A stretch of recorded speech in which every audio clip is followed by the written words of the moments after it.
حضرت عمر رضی الله تعالی عنہ د شهادت ورځ محرم الحرام چې شروع شي د شیعاګانو د سنیانو په خپل منځ کې اختلافات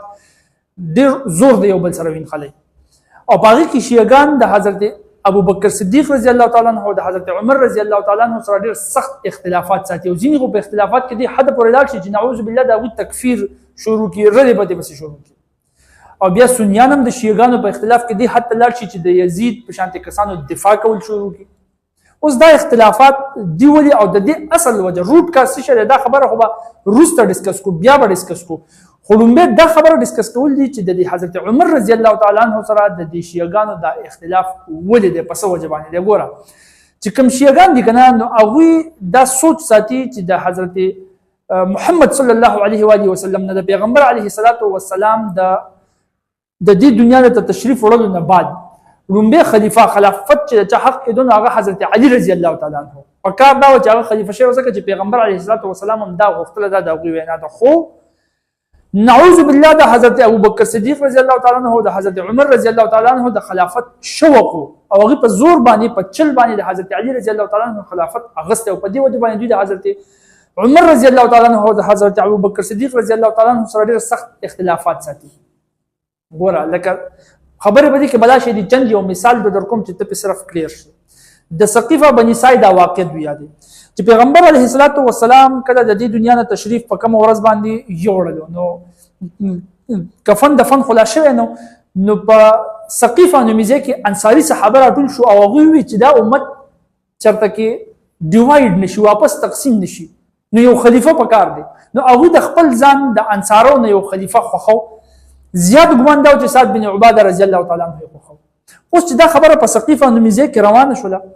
نو یو کس والی حضرت عمر رضی الله تعالی عنہ ته چې هغه په مسجد نبوي کې ناس ورته ویل چې اے عمر رضی الله تعالی عنہ دا امت چې دی دا د تبعین وساته هغه ته ویل وي د قشن چل شوی دی عمر رضی الله تعالی عنہ د ځان سره حضرت ابو بکر صدیق رضی الله تعالی عنہ کو لاړ اقزه ته سقيفه نومیځه ته لاړ او الته انصاری صحابه سره کې ناس له خپ مینه وته وي چې ګوره دا تاسو ډایرکټ د خلیفہ د انصارو نه خوخوي کنه نو د دې سره په امت کې تفریق پیدا شي او هغه په دې طریقه چې مونږ قریش ډېر خپي جنو قریش خاندان په ځان د پاسه بل څوک نه مني هغه بیا د خلافت نه مني نو بیا مسله پیدا شي لہذا کستاسو خوخي خلیفہ به مونږ د قریش نه چې هغه یو چوت خاندان دی چې پیغمبر علیه الصلاة والسلام هم دغه سره تعلق ساتلو هغه د خوخ کونو د باقي ټول خلک به ومني نو هغه خلک به یونایټ پاتې شي اتفاق سره پاتې شي هغه سره رضا شو نو بیا په هغه ځای کې ابو بکر رضی الله تعالی عنہ عمر رضی الله تعالی عنہ ته وی چې ته تکړه د اعصابو مضبوط شي ته خلیفہ شه خو عمر رضی الله تعالی عنہ د ذمہواری نه اغسته هغه ابو بکر صدیق رضی الله تعالی عنہ ته وی چې زه د سره خلیفہ ته خلافت ته واله نو په هغه ځای کې بیا عمر رضی الله تعالی عنہ ابو بکر رضی الله تعالی عنہ ته دا وی چې ګوره هغه یو ځای کې ما جمع ورکړل خو پیغمبر علیه الصلاة والسلام وی چې نه امامت ابو بکر کوي نو دغه شانت کې د امامت زما په نسبت باندې فوکس ترجیح هغه پیغمبر علیه الصلاة والسلام تاسو ته درکړی دا نو ابو بکر رضی الله تعالی عنہ کنوینس شو په هغه ځای کې خلکو صحابه د حضرت ابو بکر رضی الله تعالی عنہ په لاس باندې بیعت وکړو خو په دې کې حضرت علی رضی الله تعالی عنہ دغه تکینو ظاهر خبره دغه په تدفین پروسس کې بيزي ولته د پیغمبر علیه الصلاة والسلام په تدفین کې په کفن دفن کې بيزي نو اوس حضرت علی رضی الله تعالی عنہ چې خبر شو نو حضرت علی رضی الله تعالی عنہ صرف دومره ګیله قدر د ابو بکر صدیق رضی الله تعالی عنہ وکړه چې کم از کم ما څخه مشوره کړې وکړه نو سمودا ویلا بیات نو کړه په دې باندې ابو بکر رضی الله تعالی عنہ ډېر سخت خفه شو اخر کې په جړا شو علی رضی الله تعالی عنہ دا وی چې زما خدا مطلب نو مون خدا مطلب و چې دا امت په دې ځای کې ډیوایډ نشي په دې وجه باندې چې دا په سقيفه کې کوم دا واقع وشو الته کې مونږ بیات د ابو بکر صدیق رضی الله تعالی عنہ په لاس باندې واغستو نو د امت د ډیسپرس کېدو د تفریق راوستلو د بچکول لپاره مونږ د الته کې एकदम دا سډن سټیپ واغستو دا خو مقصد زموږ نو چې کله هغه جړه حضرت ابو بکر صدیق رضی الله تعالی عنہ وکړه حضرت علی رضی الله تعالی عنہ ورته وی چې باس زستا بیعت کوما او علی الاعلان په جمعات کې کوما زستا خلافت منم د حضرت علی رضی الله تعالی عنہ او د حضرت ابو بکر صدیق رضی الله تعالی عنہ په منځ کې بیا دومره مینه وا الله یو څو ورځې اختلاف وبس او هغه صرف دا چې علی رضی الله تعالی عنہ ورته وی چې تا زمانه مشوره خو به کم از کم تاسو واغسته وکړه بیا ختم شو اوس چې کله هغه دا بیا تو کو نو په دې کې ځینی شیعاګان دا وای بیا چې د څه کار دی چې دا بیا ته علی رضی الله تعالی عنہ باندې دی په زور کړه څنګه لکه مختلف قسم واقعات کوټ کوي چې د حضرت فاطمه رضی الله تعالی عنها کور ته به عمر رضی الله تعالی عنہ ورله دمکی به ولا وکړه چې کور سوزوم دروازه د غورزوم دا کومه د ابوبکر صدیق رضی الله تعالی عنہ په لاس باندې بیعت وکړي او دغه خلافت ومني او دغه پیروي وکړي. نو په دې وجه باندې دا بیا بیعت شو. خو ګوره دا خبره خو بیزلس ذکر دي چې لومبه کامن سنس استعمال کا د حضرت علی رضی الله تعالی عنہ په شان کې بهادر کس د شجاعت په هاي پیک په هاي لیول باندې لرلو والے کس هغه چې د دمکې نه یری دي شي او د سټپ غستې شي چې هغه سټپ هغه تخکاری چې ټیک نه دی او څوک به په زور وایي د علی رضی الله تعالی عنہ خبره کوم دا پاسبل نه دا ستا کامن سنس هم نه مني. یو بل د کامن سنس تر راوړه د تاریخ په ثبوتونو کې موږ وګورو چې د حضرت عمر رضی الله تعالی عنہ او د حضرت علی رضی الله تعالی عنہ په خپل منځ کې مینه څومره وه. هغه چې کله ته وګورې کنه مثال کې تور پر لومبه صرف جست مثال در کوم چې ته وګورې په صحیح بخاری شریف کې 3685 نمبر یو حدیث دی چې باغی کې حضرت عمر رضی الله تعالی عنہ د شهادت واقعا ذکر شوی دی چې حضرت عمر رضی الله تعالی عنہ کله شهید شو دا جسم مبارک پروت خلق راټول شي په دې کې حضرت عبد الله ابن عباس رضی الله تعالی عنہ هم ولاړو دا خبره هغه کوټ کوي هغه وایي زه ولاړو مخلق راټول شي په دې کې یو کس راځي زما په ولې لاس کې خدمات شاته وکړل هغه حضرت علی رضی الله تعالی عنہ او حضرت علی رضی الله تعالی عنہ سچ لو خبره د عمر رضی الله تعالی عنہ تعریفونه شروع کړه صحیح ویل شروع کړه. حضرت علی رضی الله تعالی عنہ وی چې ستاسو نه بعد د عمر رضی الله تعالی عنہ جسم مبارک ته مخامخ ولال دی او داسې اشاره وته کوي او خبره کوي چې ستاسو نه بعد زه داسې نه ګڼم چې زما تمنا زما خواهش دی چې زه د الله تعالی په مخ کې په دغه اعمالو کې پیش شم. دا ګوره د دې مطلب دا شو چې حضرت علی رضی الله تعالی عنہ وی چې زما د ارمان دی چې زه د الله تعالی مخ ته پیش کېږم نو زما اعمال د دغه شانتي څنګه چې ستادي د حضرت عمر رضی الله تعالی عنہ اعمال دي دونه تقوادار پرهیزګار په نظر سره بوته علی رضی الله تعالی عنہ قتل دا د مینې حد دی یو بل سره او بیا یې ورته وایي چې زما یقینو چې ته به د خپل دوه ملګرو سره ملاویږي څوک پیغمبر علیه الصلاۃ والسلام ورته یاد کو او حضرت ابوبکر صدیق رضی الله تعالی عنہ ورته یاد کو چې دا دوه ستا ملګري مطلب تاسو درې وانه به ډېر یو ځای ګرځېدئ تاسو په خپل منځ کې مینه وه. نو علی رضی الله تعالی عنہ د حضرت عمر رضی الله تعالی عنہ په خپل منځ کې دومره مینه وه د تا د تاریخ پاڼې همداسې ځونه ښیي. اوس کېدای شي په دې کې زمونږ ځینې شیعګان درونې دا ووایي چې یاره موږ بخاري شریف نه منو بخاري شریف خو تاسو منئ حالانکه د محدثینو په اصولو باندې یا کني د عام یو هیسټورین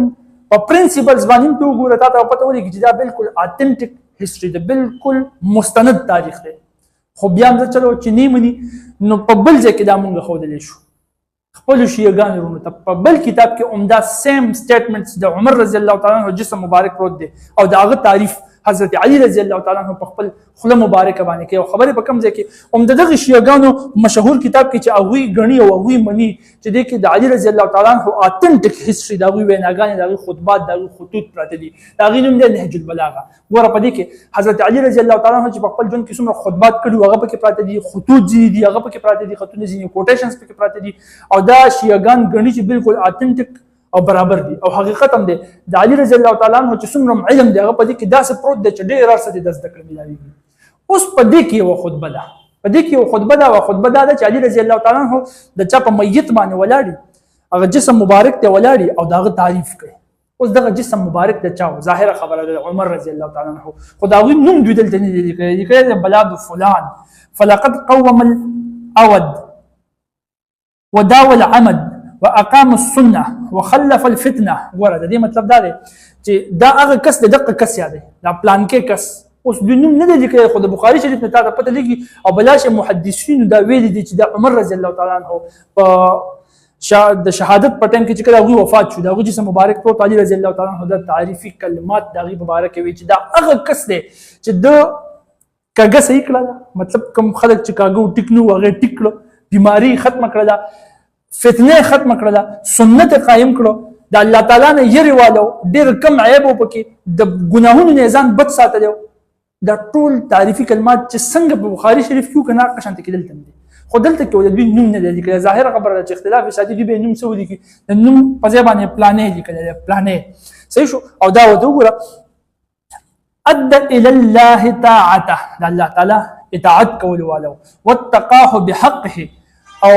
څنګه چې د حق کېدو دا د الله تعالی نه یریدو مطلب دا چې د عادت او داسې چې د الله تعالی نه ډیر زیات یریدو عمر رضی الله تعالی عنہ تقوادار او مطلب دا دی او بیا علی رضی الله تعالی عنہ چې ځان بعد کسان په داسې حق داسې حالت کې پرې خودل چې کم کوم ته هدایت نه ملاو شوی هغه هدایت مونته نشي او کوم ته چې هدایت ملاو شوی دی هغه د دې چل نه ورځي چې دا خبره به موږ خلکو کې خوارو څنګه خلک به پویو څنګه او ظاهره خبره ده د عمر رضی الله تعالی عنہ د وفات د شهادت نه بعد دغه فتنې شروع شوې چې ځین خلکو ته به د سپته نه او چاته په پته واغې به غسیس قائمول بیان شو حق شیعه سنی خلافت په قلاره چې روسته جوړ شو دغه د نورو سٹارټ وغسل شو دا حدیث هم دی پیغمبر علیه الصلاۃ والسلام فرمایي چې زما د امت او د فتنو په منځ کې دیوال حضرت عمر دی او د عمر رضی الله تعالی عنہ د شهادت نه بعد توقع ته څه چلو شو او دا یو غي صحیح مو کنه عمر رضی الله تعالی عنہ چې راوخته ورته ویل چې ستا په کتاب کې سری کړي د ابوبکر رضی الله تعالی عنہ مبارک د حضرت عمر رضی الله تعالی عنہ مبارک حضرت عثمان حضرت علی رضی الله تعالی عنہ اجمعین مبارک څه پیشن بیان کړي نو باغی کې ته پته شته د حضرت عمر رضی الله تعالی عنہ مبارک پیشنګوي سوا چې دا یو سخت دیوال دی د فتنو مخه ته هغه خبره د علی رضی الله تعالی عنہ کړو نو ګوره دا غو د کتاب نن بالکل واضح شو دا چې هغه تخپل دا منی دا بالکل اتنټیک خطبه ده او حضرت علی رضی الله تعالی عنہ کړی هغه هم دا ظاهر شو چې حضرت علی رضی الله تعالی عنہ په خپل خپل مبارک باندې د حضرت عمر رضی الله تعالی عنہ صفاتونه کوي تعریفونه کوي د دې په خپل منځ کې دومره مینا وا او بیا یې زوم مو کنه چې نفرت یو زومي څنګه شو په خپل سوچ پکار دی نو لہذا دغه اختلاف په دغه ځای کې ورس کنډیشنز دا صرف د مس انډرستانډینګ د وجې چې یو سره په خپل مطالعه نه کوي او صرف چې د هغه کوم مولای او هغه د خبره کړي د هغه او په هغه په سیزن داګه نه بدای اختلافات نورم جوړي او د دې اختلافات د ختمولو یو کس کوشش کړو ډېر بهترین کوشش کړو هغه باندې فتوی ولګي د قادیانی ایجنډ بیا ورسته د يهودي ایجنډ مختلف قسمه یو کتاب لیکلو خلافت ملوکیت اوس په تاسو ته پته چې هغه څوک هغه باندې به جدا باس ان شاء الله وکړو کو دلته کې موږ د حضرت عمر رضی الله تعالی عنہ د شهادت خبر وکړو کنه نو حضرت عمر رضی الله تعالی عنہ د پارس یو غلام چې د هغه نوم ابو لولو دا ابو لولو په پارس کې یو کسو د هغه غلام چې کله پارس حضرت عمر رضی الله تعالی عنہ په دور خلافت کې فتح شو او فتح کو صحابه فتح کو نو دا هغه خلک غلامان کړو ویني ول باقي قسم مسلمانان شو هغه پر خو د لغه آزاد شو نو په دې کې چې د ابو لولو کم ماستر او کم آقا هغه مسلمان شوی هغه په مدینه منوره کې اوسېدلو نو دا ابو لولو پسې ورځ رااله د پارس نه د شپې ډول وته وړ بو چاغو کلاو ابو لولو ولید ورته ول تدل سکه ابو لولو وته چاکو راوستو وي دا ما په زهرو کې خو د سو شپې مې کې خو دي او په دې باندې با د حضرت عمر رضی الله تعالی عنہ هغه مبارک په شهید کومه هغه په شهادت پسې راوست هغه وته ویل لکه زمانه لري چې په زمانه لري شخو مسلمان شو او ابو لولو د ذکرو کو چې د قپلان جوړ کو په مدینه کې ورځ د پاتې شو او بیا سیده یو ورځ لاله د ساري منځو فجر کا وخت او د ساري د منځ په ټیم کې ځان مخ کې سبت ورسو حضرت عمر رضی الله تعالی عنہ هغه خداسي خلیفګانو کنه داسې د وخت بادشاهانو چې بغیر د پروتوکول به ګرځیدل پروا به نه ولا عمر خو د مرګ نه یریدل نو 22 लाख مربع میل باندې یو کس حکمرانی کوي په ټوله دنیا کې نوم وایرل دی عمر